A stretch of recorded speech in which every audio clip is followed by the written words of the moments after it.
goal is our building.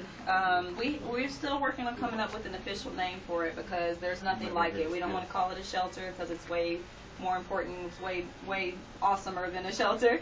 So we need to come up with an official, the FTHT, some kind of name if anyone has any suggestions. But I'm going to tell you what it is and what it's about.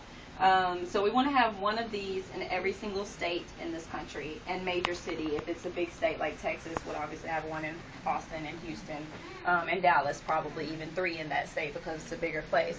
But basically, we want a major building, possibly a landmark in the city, so that it's big enough to house everything that we envision.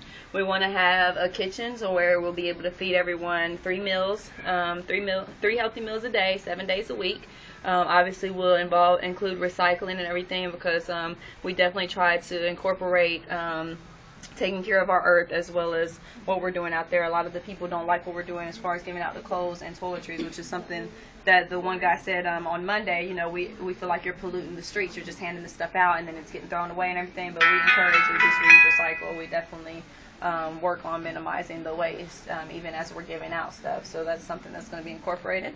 But that will be open 7 days a week for the people to access. Even if they don't stay in our shelter, they'll be able to come in and eat. But we're going to try to get everyone to stay in our shelter. We'll have lockers as well as laundry facility, another way to minimize the waste and prevent valuables from being stolen, because this is something that happens a lot in the shelters. Basically, our whole vision was comprised from what the people are telling us, the problems that they have with other shelters. A lot of people prefer to stay on the streets as opposed to in the shelters because of these things. So this is our solution to that. Also, we'll have salons for hair cutting and getting people clean cut for their job interviews, because that's very important. And we actually have every once in a while had where we get all our volunteer barbers together and we'll go to some place like the Safe House has a barber salon that they let us use, and we'll actually have an event there and pass out flyers to let people know you can get haircuts at this time on this day of the week. So all of this is actually is stuff that we're actually doing right now. It's just a matter of having the facilities to do it to its fullest potential. Obviously, we're going to be a shelter as well, but our rooms are going to be different. They're going to be clean, comfortable, and more home-like. And we'll work with the people to take care of the facility and really treat it like it's their own home for the time being that they're there. Clean showers. We've had plenty of people complain about getting crabs and just all kinds of sicknesses in the showers. Like they don't even want to shower in the shelters because they're nasty. So we would definitely work to keep those clean, disinfected, and just safe and secure, which is where security comes in as well. We have 24-hour security, so we won't have any problems like they do in shelters around. I mean, I'm just going to be very blunt. Like, we've had lots of people tell us that they won't stay in the shelters because they're actually people are getting stabbed in there, people are getting raped, people are getting their stuff stolen, and it's like, how could this be happening in a shelter the government is funding this? Like, that just doesn't make any sense to me.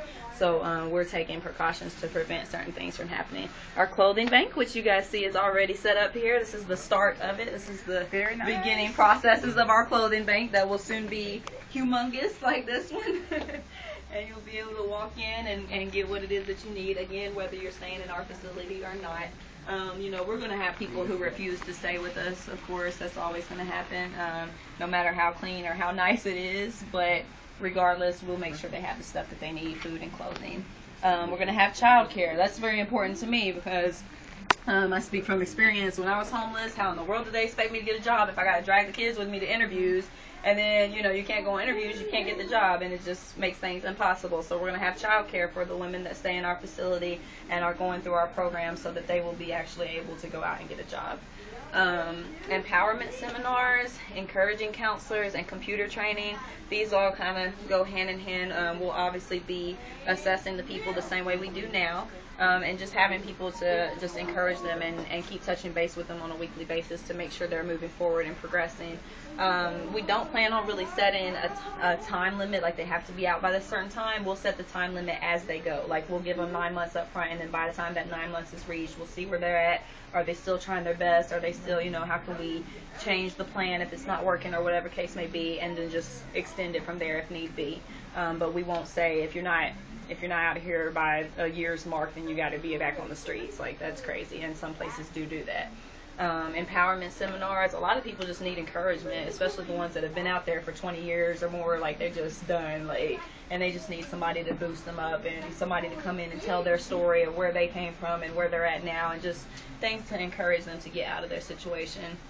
Transportation is a big issue. We've been trying to work with MARTA to get some cards now donated, so that we can get some people, like, a lot of them are trying to get to interviews and trying to get a job, but they just don't have any way to get there. And we'll also have a van that goes from our shelter to doctor's appointments or to certain employment agencies and different things like that. It would be on a schedule. So we'll have a couple of vans per building, as well as Breeze cards that we'd be able to give out, or whatever that city has as far as their public transportation. Resumes and employment assistance. We actually do this right now. We don't have job training yet, but that will be something that we can personalize and customize based on the city that we're in. And as we get the building, grow the building, then we'll be able to see what specific jobs are hiring in the area. Say, we may have a medical assistant, or, for example, will come in and want to train people specifically for that and help them to be able to get whatever certifications they would need to do that job. So we would have them be able to access it directly through us as well. As well as the resumes, we do that now. People, we ask people to submit us a list of their work experience and their timeline and all that stuff, and we actually put the resumes together for them at this time, especially for the ones that can't get out here to us. But as far as for this building, we will definitely have it where we're just showing them how to do it, so that way they can update it themselves, and that will come in with the computer training as well, because a lot of everything's technical nowadays, and if you don't know how to work a computer, you can't hardly do anything. So we've been working with some of our clients now even to set up emails, go to the library, set up an email so that we can email their resume to them, and then they can start sending it out and all that different stuff. A lot of them are just computer illiterate, so we're working on that too. And then creating our own jobs as well. We plan to have a housekeeping company and a landscaping company. So I don't know exactly how it's going to work yet, because I'm still learning the law as I go, but it will somehow be through the Feed the Homeless tour that they can actually be hired onto one of these two jobs if they choose to. Actually, my uncle owns a landscaping company right now. I refer a lot of our people over to him, especially in the springtime. He gets a lot of work, so he just kind of hires them that way. And then I also do I was working for a cleaning company, so I still have some clients that want me to clean sometimes. I'll pick somebody up and take them to clean so they can make some money that kind of way. So right now we're trying to process this, but as far as setting it up and everything, and that's going to be a whole nother business plan and stuff there, but that is something that we want to accomplish, so that we're creating and providing jobs as well as training for outside jobs and outsourcing that way as well. And then the ultimate goal is home ownership, or an apartment, or whatever stable living situation they choose. That's what we want to get them to, and that's another thing that we work on here at the Feed the Homeless tour. First stop building, our initial corporate office. We help to find them housing and stuff. So everything is started. The whole plan, the vision is there. We see what the bigger picture is, but we are starting on it and not just talking about it. So we're doing everything that's on this board that we can possibly do in this facility here until we get that bigger facility. So awesome. And then long term, we want one of these in every state. Yeah, I said that earlier. You missed that part. Yeah, that would be great. But just so y'all know, just so we make sure, stop picking on him. Just so y'all make sure y'all know this. And so, what is this? Yes, this is. Well, we have press releases today to give to you guys because our flyers didn't get done. They'll be done by tomorrow though. But you guys probably heard about it on Facebook and everything. Our Valentine banquet benefits, the second one. So hopefully you guys can come to that. I do have some tickets available tonight if anyone wants one. But they are.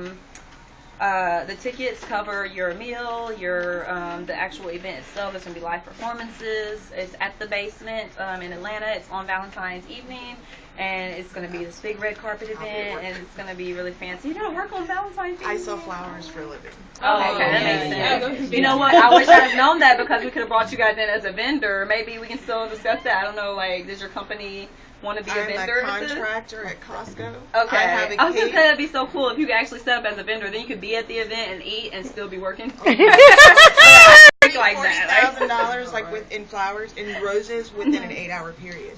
Oh, my body is sore for a month. Oh gosh! Wow. Okay. Well, that's a great reason to not be there, because hey, you got to sell them flowers.